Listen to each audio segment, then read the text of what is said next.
Depois de o ministro do Supremo Tribunal Federal, Flávio Dino, autorizar que o governo tenha gastos extras com o combate a incêndios, o presidente da República se reuniu com ministros no Palácio do Planalto para debater esse tema. E quem vai trazer as informações para a gente agora é o André Anelli. Conta tudo aí, Anelli. Bem-vindo.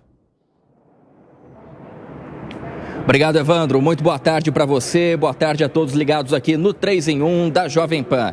O presidente Lula teve então uma reunião com nada menos do que 16 ministros pela manhã aqui no Palácio do Planalto por conta dessa série de queimadas que assola pelo menos 60% do território nacional e que tem provocado uma grande nuvem de fumaça, principalmente aqui na capital federal. Até por conta disso, no domingo, no dia de ontem, o próprio presidente Lula, acompanhado da primeira-dama Janja da Silva, acabou sobrevoando ali então o Parque Nacional de Brasília, que fica a aproximadamente 15 quilômetros daqui de onde eu estou, do Palácio do Planalto, e mais perto ainda, cerca de 1 quilômetro só, da Granja do Torto, que é uma espécie de residência oficial da Presidência da República. Na região, o presidente Lula acabou verificando então as queimadas que têm consumido o Cerrado, que é o nosso bioma aqui do Centro-Oeste, e logo depois o presidente também fez uma postagem nas redes sociais, dizendo que a Polícia Federal tem pelo menos 52 inquéritos abertos para apurar essas questões relacionadas às queimadas, porque teriam origem criminosa.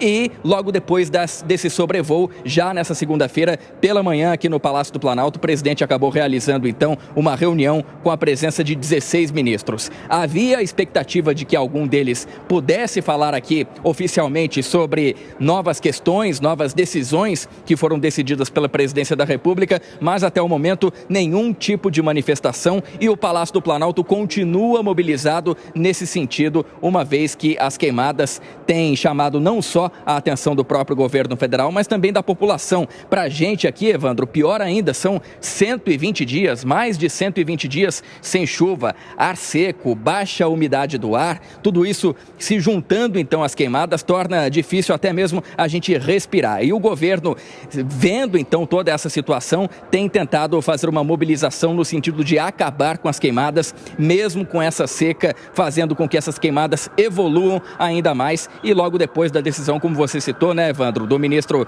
do Supremo Tribunal Federal, Flávio Dino, que acabou determinando então novos investimentos em relação ao combate às queimadas, investimentos esse que vem através de crédito extraordinário, sem ser contabilizado no orçamento da União. O Palácio do Planalto ainda então não se manifestou em relação a essa reunião de logo mais cedo, e existe a expectativa de que ainda hoje haja algum outro tipo de manifestação para dar explicações para toda a população a respeito dessas queimadas aqui no Centro-Oeste, aí no Sudeste e em grande parte do Brasil. Evandro.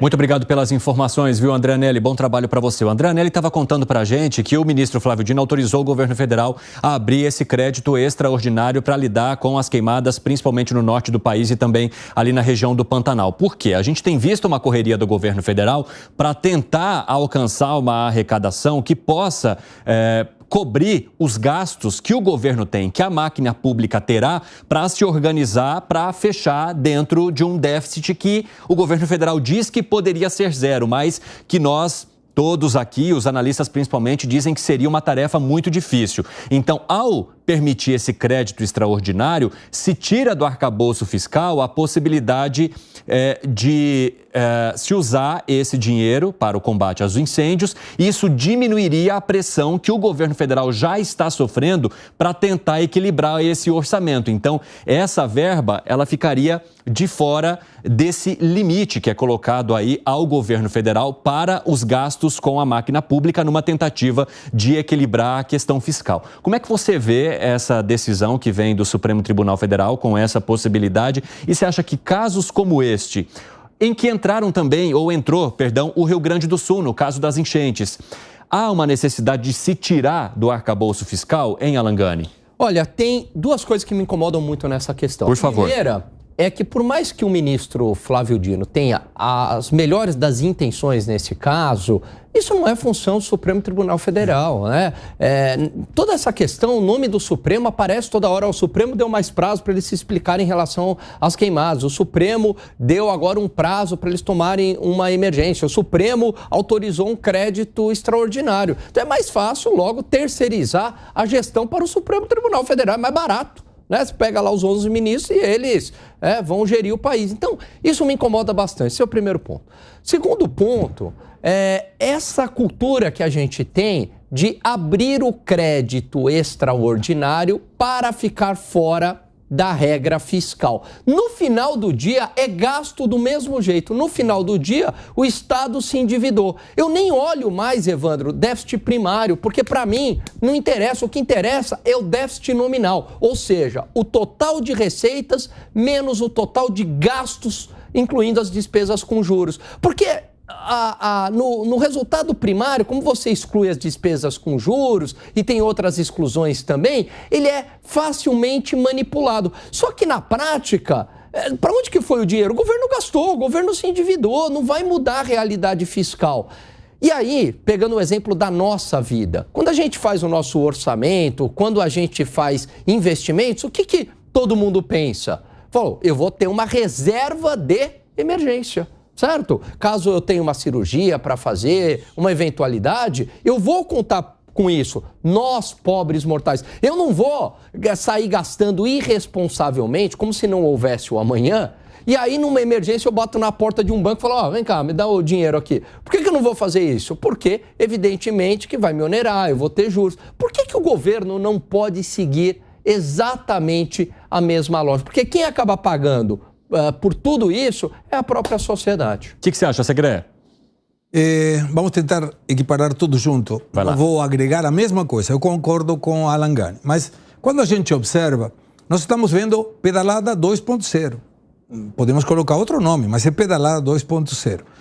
Essa questão de não incluir no arcabouço, Evandro, o que está permitindo o ministro Flávio Dino, que na minha opinião deveria ser atribuição do Congresso, e não do STF. De novo, o STF pegando as atribuições do Congresso. Por que determina? Olha, você tem um arcabouço. Esse arcabouço fala, e vou repetir de novo para que nossa audiência acompanhe o raciocínio, 28,8 bilhões de déficit é o que está permitido pelo arcabouço. Qualquer déficit maior não está cumprindo o arcabouço. Ok, hoje nós estamos em 90, números redondos, 90 bilhões. Quer dizer que o governo tem 5 meses para ter um superávit de 50 e chegar perto dos 30 bilhões, 28,8 de déficit. Agora ele vai colocar mais 62. Não estão na conta, mas alguém financia. Então, quando a gente observa, olha os indicadores. O Brasil vai terminar no final do ano, e eu acho que antes disso, com um penoso indicador de dívida, déficit nominal, acima de 1,2 trilhões. É pior que na pandemia. O outro indicador que vai complicar, 80% dívida pública versus PIB. Hoje está em 78,5%. Está aí, está do lado. Nós temos uma previsão pelo IPEA de arrecadação versus gastos já de déficit fiscal para agosto. Estamos falando aí de 32 bi. Ou seja, de 90 bi que nós temos hoje, vamos passar para 120, quando deveria ter pelo menos 28,8 somente de déficit, e agora agregamos 62. Ou seja, aí vem outra questão. Alguém vai financiar. A relação dívida-PIB vai aumentar. Alguém tem que financiar isso.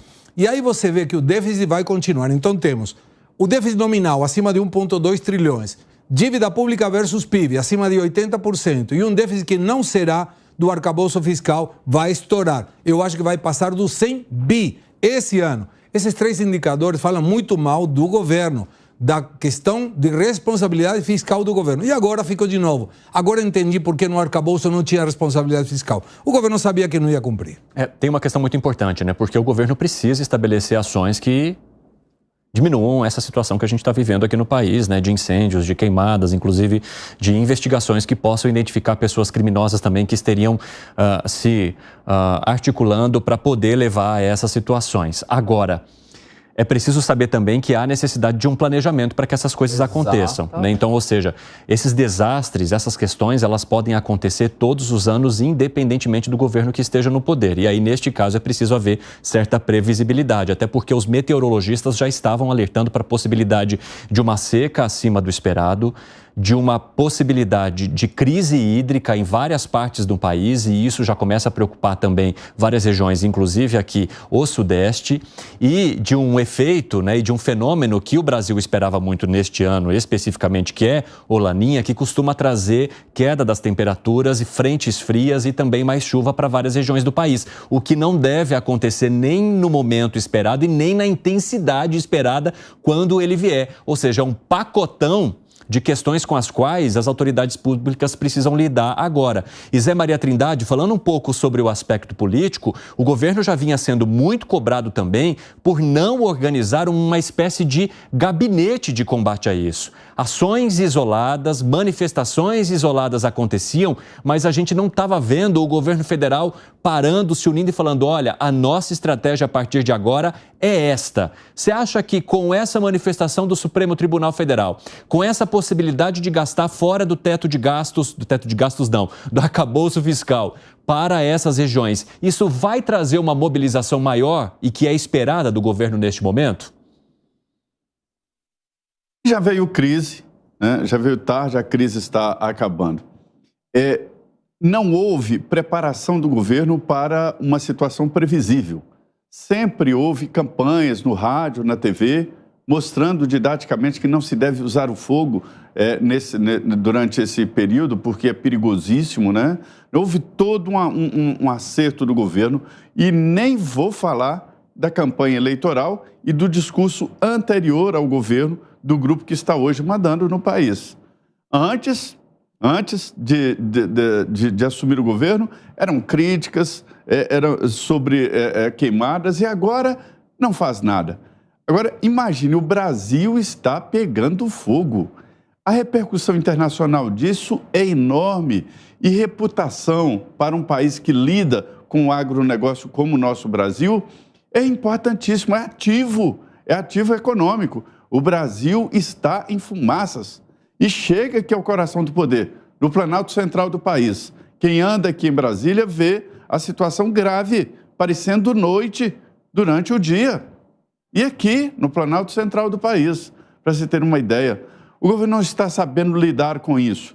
Agora, o que eu ouvi de mais críticas vem de governadores que dizem o seguinte: não liberaram para os governos estaduais gastarem também com a emergência. Não liberaram para os governos estaduais, que é uma parte importante nesse processo de defesa, né, a possibilidade de contratação extra para lidar com essa situação. Então, há um encurralamento, o governo federal não está sabendo lidar com isso, não criou lá atrás tinha que ser, né, esse grupo de gabinete de crise, e agora está tentando reagir, mas já está no final. Logo, logo vem a chuva e a situação muda. Olha, o Brasil precisa urgentemente de avaliar crises previsíveis e precisa montar uma equipe, algo parecido para as emergências, quaisquer que forem as emergências. Aliás, o Bruno Pinheiro, em Brasília, tem um bastidor sobre essa história. Vou chamá-lo ao vivo agora, que vai contar pra gente. Fala aí, Bruno, que eu quero jogar para os nossos comentaristas na sequência. Justamente, Evandro.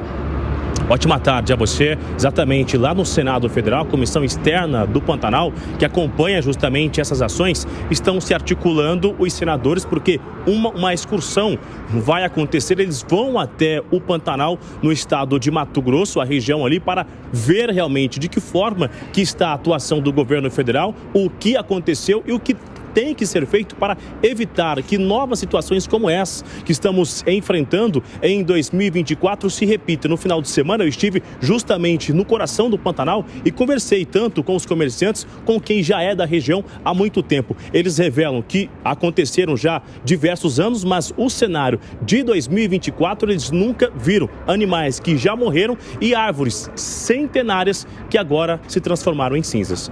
Obrigado pelas informações por enquanto. Já eu vou falar com o Bruno também sobre sucessão da Câmara. Mas primeiro eu quero só jogar para os nossos comentaristas, então. Oposição se mexendo também, né? O Pantanal ocupa hoje áreas em Mato Grosso, no estado de Mato Grosso do Sul, e eles querem agora acompanhar essa situação, provavelmente para cobrar ainda mais o governo federal sobre medidas que entendam que sejam necessárias agora. E o Congresso também precisa se envolver, porque a gente está falando dos representantes destas populações. O Congresso também já deveria estar se mexendo, faz tempo. Essa cobrança não tem que ficar só em cima do Executivo e nem do Legislativo e do Judiciário, mas também do Legislativo. Fala, Segré. Todos têm responsabilidade, de alguma outra forma. Agora, o Congresso, ele vai aproveitar na parte da oposição essa situação, porque no governo anterior, o atual governo, soltou um monte de críticas à falta de ação pelas queimadas e pelo desmatamento. E agora? Voltamos sempre sobre a mesma tecla. Estamos procurando os artistas, sabe? O Sábio Amazônia, estão sumindo. O Macron não falou nada. Leonardo DiCaprio, Greta, estão sumidinhos. Mas você não pode fazer um comitê de crise somente depois de 2 meses que a crise começou. Quando a gente entra num lugar, eu tenho, acho que um toque, mas deve ter muita gente que pensa igual. Quando você entra num lugar, eu localizo imediatamente qual é a saída de emergência, por uma questão de preservação, é uma questão de, pelas dúvidas, contingência. Essa contingência deve ser feita muito mais quando você tem um alerta. O governo teve alerta sobre a possibilidade que um dos seus ministros, o Silvio Almeida, esteja assediando pessoas. Não fez nada. Até não estourar na imprensa, ficou calado. Tem essas informações de que já estava alertado meteorologicamente que isso poderia acontecer. Não fez absolutamente nada. E quando você observa, quem tomou determinações foi o ministro Flávio Dino. Mandou voltar os bombeiros da Bolívia, que o governo estava mandando bombeiros para a Bolívia quando estava queimando o Brasil. Ele foi que determinou agora o excesso de pagamento. Colocou a Força Nacional colocando à disposição das queimadas. E o presidente Lula fazia o quê? Então, deveria ser, primeiro, oposição hoje, oposição de amanhã. Não interessa se é oposição ao governo. Cuidado com as críticas, porque pode morder a língua a própria crítica. Então tem que ser mais cuidadoso. Arremate, Gani. Olha, primeiro que o Congresso Nacional tem que agir, porque, assim, preocupado com essa discussão de emendas para lá e para cá e com a sucessão de Arthur Lira. Agora, o que me chama muita atenção nessa questão toda das queimadas é que o Ministério do Meio Ambiente, então a gente está falando de governo, avisou há meses o próprio governo que haveria a possibilidade de ocorrer uma queimada. E aí não há nenhuma reserva de contingência. Por quê? Porque no final das contas eles sabem que é o seguinte, bom, vamos usar o nosso dinheiro aqui para induzir o crescimento econômico, mesmo que de uma maneira artificial, né? Excesso de consumo, né? Obras públicas, taxas de juros subsidiadas, para sair bem na foto. E aí, na hora que ocorrer a queimada, a gente abre um crédito extraordinário. Quem é que vai recusar? É claro, né? Você precisa combater as queimadas. E aí a gente abre esse crédito extraordinário no argumento de que foi exatamente igual à pandemia. Mas não foi. A pandemia não foi um evento previsto. A pandemia pegou o mundo inteiro. Ninguém estava preparado para a pandemia. Ninguém sabia lidar com a pandemia. Foi algo completamente inédito. É óbvio que você ia abrir crédito extraordinário no mundo inteiro. Agora, nesse caso, a gente sabe, Evandro, que vai ter períodos de seca. Inclusive, o próprio governo avisou o governo. Olha que loucura.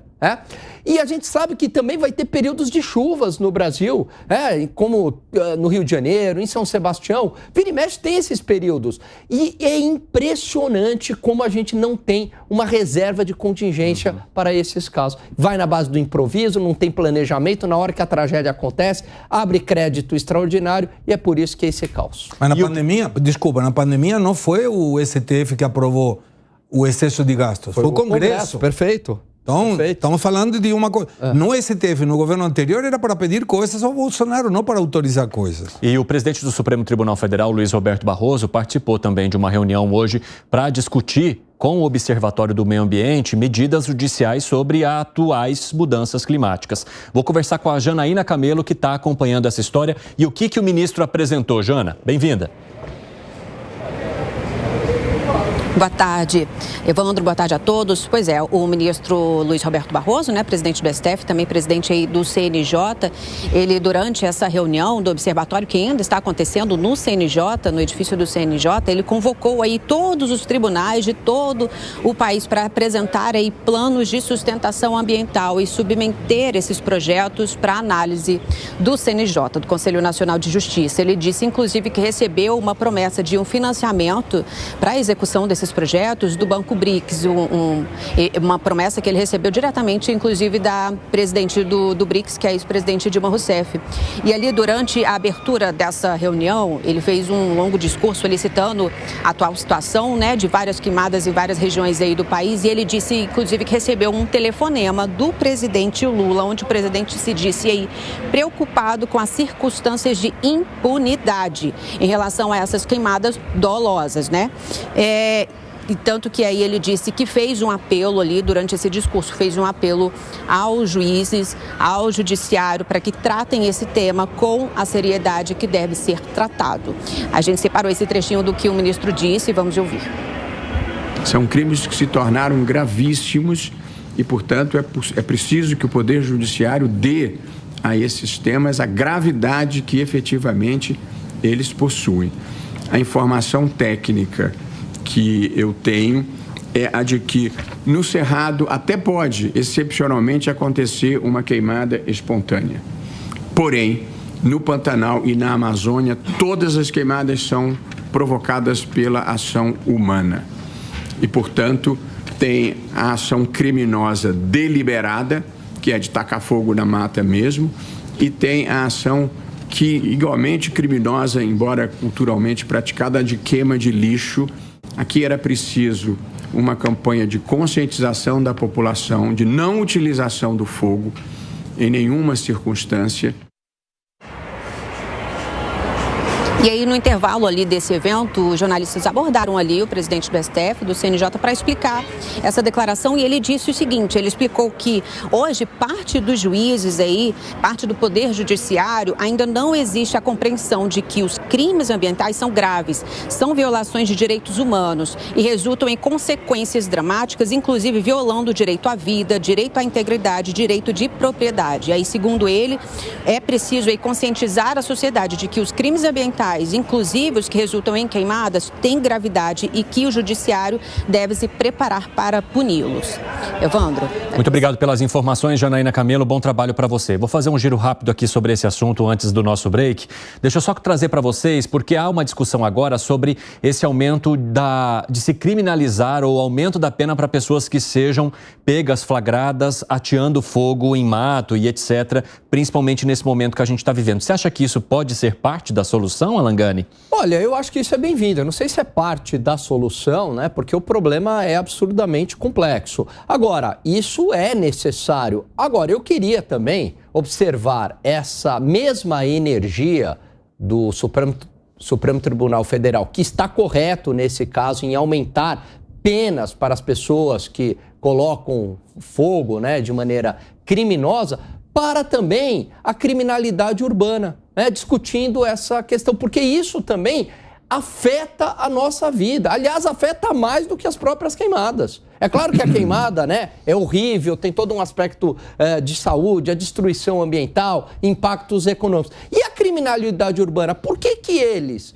não discutem um aumento de pena, endurecimento de pena para tráfico de drogas, para estupradores, para assassinos, para quem rouba celular na rua, porque isso é o maior mal do Brasil atualmente. O que você acha, Segré? Para invasores de terra também. Isso. Teria que colocar uma sentença um pouco maior. Mas até onde eu sei, a questão de modificação de lei, até do Código Penal, é uma atribuição do Congresso. Eu não sei se o Código Penal pode ser alterado pelo Supremo Tribunal Federal. Mas, de novo, o Supremo, de novo, está na pauta de todos os portais. Ele que organiza quanto pode gastar, ele que determina as pautas de quanta sentença deverá ter alguém, e aí vem outra situação. Nós temos sempre nas questões de delitos, quando for comparado com homicídio, no caso agora, com as queimadas, doloso e culposo. culposo quando a pessoa botou fogo, mas ele não tinha essa intenção de fazer uma queimada. Como alguém vai provar que essa pessoa estava querendo fazer uma queimada desse tamanho? Aí sim seria doloso. A diferença nas sentenças são muito fortes. Mas e como vai ser? Quem vai investigar? É uma situação em que eu teria adorado que essa preocupação do STF também tivesse no governo anterior, porque também tinha queimada. Mas naquele momento a culpa é do Bolsonaro. Arremate aí, Zé, tem um minutinho para você. O fogo é um instrumento muito grave, né? Para se ter uma ideia, por exemplo, fogo usado quando se mata alguém é uma qualificadora muito forte. E ele não tem absolutamente nenhum controle. Já foi usado, sim, como trato cultural, né? Mas hoje não há lugar para usar o fogo, então é impossível. E todos os incêndios até agora foram em decorrência de humanos. Alguém colocou fogo. O fogo não pegou sozinho, porque não estava em época de chuva, então não tinha raio, por exemplo. Então, é alguém. Essa história de aumentar as penas, elas são importantes, mas o ideal é punir quem faz uma queimada desse tipo. O que eu acho estranho é a ministra Marina Silva ir para a televisão dizer que o crime foi, que o incêndio foi criminoso e não apresenta quem foi e não apresenta a reação do governo.